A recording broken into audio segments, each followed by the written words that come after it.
Swastiastu. Perkenalkan, nama saya Komang Arana Putra dari Rombel 7 dengan NIM 21120211093 dari Prodi Pendidikan Bahasa Inggris, jurusan Bahasa Asing, Fakultas Bahasa dan Seni, Universitas Pendidikan Ganesha. Nah, pada kali ini saya akan mempresentasikan terkait dengan upaya masyarakat Hindu dalam melaksanakan upacara yadnya di kondisi new normal untuk menghadapi pandemi COVID-19. Nah, adapun judul yang akan saya angkat yakni pelaksanaan upacara Dewa Yajna di new normal. Sebelum itu, mari kita pahami terkait dengan yajna. Nah, apa itu yajna? Yajna adalah pengorbanan suci atau suatu korban suci yang kita haturkan, kita persembahkan kehadirat ide Sang Yang Widiwasa atau Tuhan Yang Maha Esa dan segala bentuk manifestasinya di alam semesta ini. Nah, pengorbanan atau korban suci ini kita persembahkan dengan rasa tulus dan ikhlas. Nah, dalam yajna ini dibagi menjadi 5, yakni Dewa Yajna, Pitra Yajna, Manusia Yajna, Resi Yajna, dan Buddha Yajna.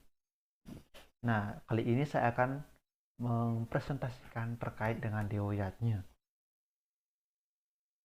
Nah, sebelum itu, yajna ini dibagi menjadi 2 jenis menurut waktu pelaksanaannya. Ada Nitya dan Naimittika. Nah, Nitya Karma atau Nitya Yajna ini adalah yajna yang dipersembahkan setiap hari.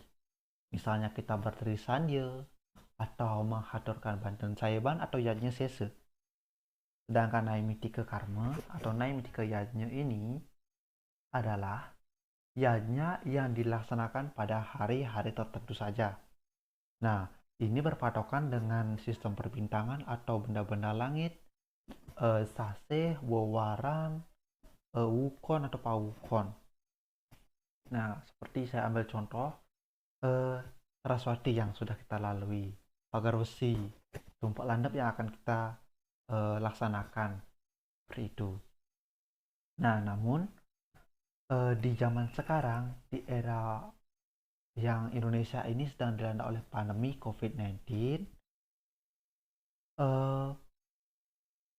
perekonomian kini menjadi anjlok. Perekonomian anjlok dan aktivitas kita di luar ruangan juga terbatas. Nah, hal tersebut akan mengakibatkan kita mengalami suatu kesulitan dalam melaksanakan upacara Dewa Yajna. Kenapa? Karena jika perekonomian kita anjlok atau jatuh, kita akan sulit mendapatkan yang namanya uang atau penghasilan. Nah, uang atau penghasilan ini kita gunakan dalam beryadnya tentunya. Meskipun orang-orang desa seperti saya ini bisa menggunakan sumber daya alam, ya buah-buahan atau peralatan lain yang saya gunakan untuk menghasilkan suatu sarana prasarana dalam Banten. Namun untuk masyarakat kalangan yang tinggal di kota tentunya akan kesulitan dalam melaksanakan upacara Dewa Yajna ini. Nah, namun untuk menanggulangi ini kita harus membuat suatu gerakan yang disebut dengan new normal. Nah, new normal ini adalah suatu kebiasaan baru yang kita jalani di masa pandemi. Nah, ada pula bagian-bagian dari new normal ini, yakni social distancing atau menjaga jarak, menggunakan masker, mencuci tangan, dan tentunya kita juga harus melakukan vaksinasi, baik vaksinasi pertama maupun vaksinasi kedua.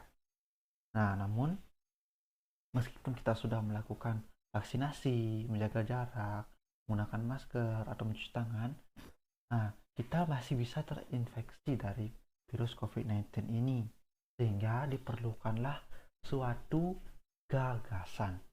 Nah, gagasan yang akan saya paparkan terkait dengan pelaksanaan upacara Dewa Yajna.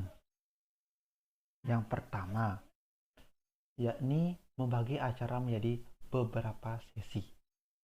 Nah, yang saya maksud ini adalah membagi acara persembahyangan menjadi beberapa sesi untuk mengurangi kerumunan.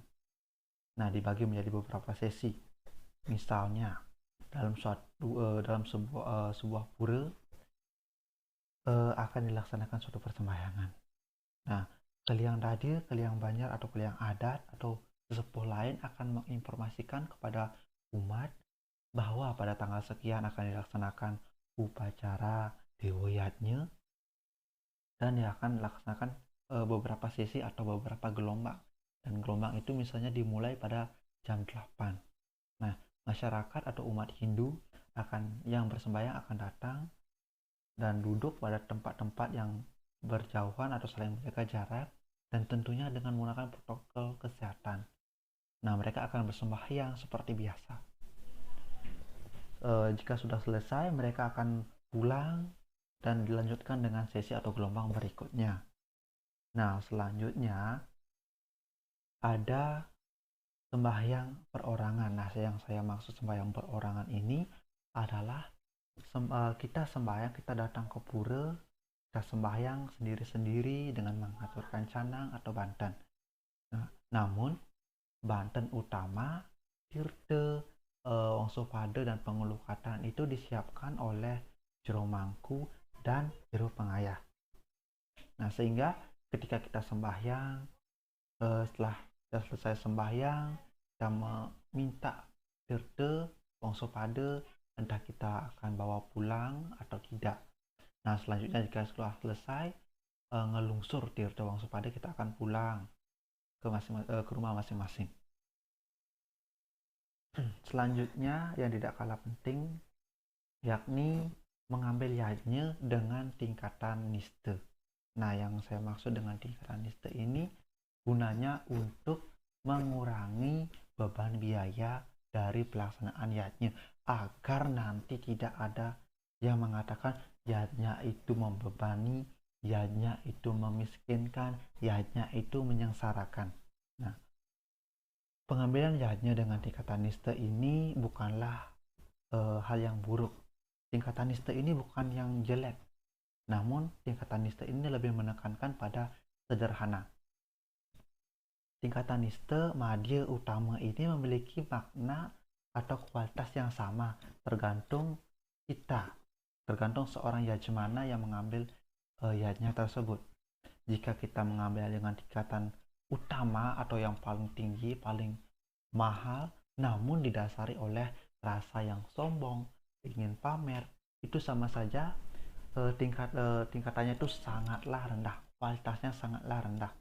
Namun sebaliknya ketika kita mengambil yajnya dengan tingkatan niste, namun didasari oleh rasa tulus ikhlas dan mengikuti syariat-syariat atau ajaran-ajaran agama, yajnya itu dikatakan sebagai yajnya yang lastarya, yajnya yang terpuji. Nah, oke, sekian yang dapat saya sampaikan. Ingat, jaga jarak, menggunakan masker, mencuci tangan, dan lakukan vaksinasi. Saya minta maaf bila mana dalam penyampaian materi ini saya mengucapkan atau melontarkan kata-kata yang sekiranya kurang berkenan untuk hati kalian. Saya tutup dengan para mesanti. Om Santi Santi Santi Om. Terima kasih.